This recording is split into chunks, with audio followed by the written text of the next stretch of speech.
Salam gözəl izləyicilərimiz, xoş gördük bir daha hər birinizi. İndi isə gözəl izləyicilərimiz, süddük, ətlik, Bordağa gedən hər sofda camışların qiyməti ilə inşallah maraqlanıb, çəkib sizlərə təqdim edəcəyik. Xahiş edirəm, videonu sona qədər izləyin və like verin. Biri erkəkdir, biri dişi, yemə gedən çəlçələrdir, 2600 manata deyilir. Yəsi yoxdur burada. Körpəli camışdır, bilmirəm vallahi. Neçə litr süd verir, neçənci balasıdır. Ancaq qəşəng camışdır. Bir dənə onu deyə bilərəm ki, qəşəng camışdır.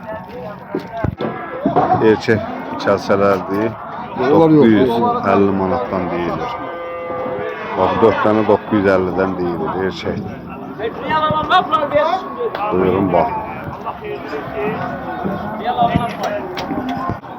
5-ci balasıdır, 2600'e deyilir. Neçə litrdə süd verir ama oğlum? 4 litrdə süd verir. Balası da erkək.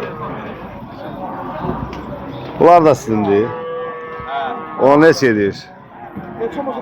26'ya. Bunlar neçənci balası bunun? 25. 6-cı balasıdır, balası körpədir. 4 litrdə süd verir.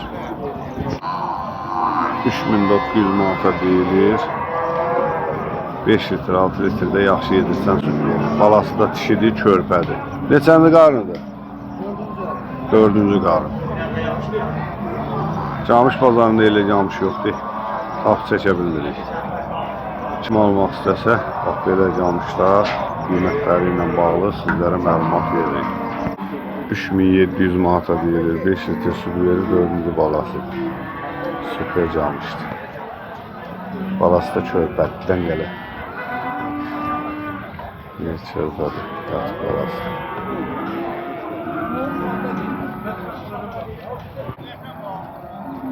Bunlar 21'den deyilir. Yem yemiş maldır da, çöplüğün görüşündə. Qəşəng çöldür. 2100 manatdan deyilir.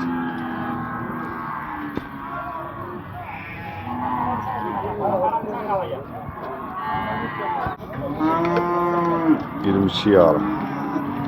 Erkəkdir. İkisi də dişidir. Bunlar da burada çəlçələrdir, 1000 manatdan deyilir. 3 dənədir. Gözəl izləyicilərimiz, çəlçə bazarında, camış bazarında elə camış yoxdur. Əksəriyyətində yiyəsi tapan birik. Elə bu videonun ardı qoyun bazarını çəkəcəm, izləmədə qalın. Mənim gözəl dəyərli izləyicilərim, camış bazarından çəkilişimiz bu qədər oldu. İndi isə gedirik qoyun bazarına, yəni çatdırıb çəkə bilmirəm. Bazar dağılır ürək. Gedirik indi isə qoyun bazarına. Kanalımıza abunə olun, hər gün bir video paylaşacağıq. Qoyun bazarında çəkəcəyik. Allahın izni ilə videomuzu bəyənin, kanalımıza abunə olun ki, hər gün bir dənə çəkiliş efirə buraxacağıq. Çəkilişimizdən xəbəriniz olsun. Bax, gözəl izləyicilərimiz, belə iri danaçalar da var, yəni bunlara sülə ehtiyac yox. Bax, damazlığı da var, dişi, erkəyi də var. Görürsünüz də, belə buzoylar da var, süd əmər. Nə deyək qaqa? 050 743 6301. Kim istəsə südlük buzoy, iri danaça bal qardaşımızda olur.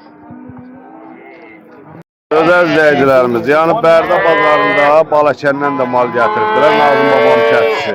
Qəşəng sort buzoylardır. Görürsünüz də buna bax. Qəşəng sort buzoydur, burada da var.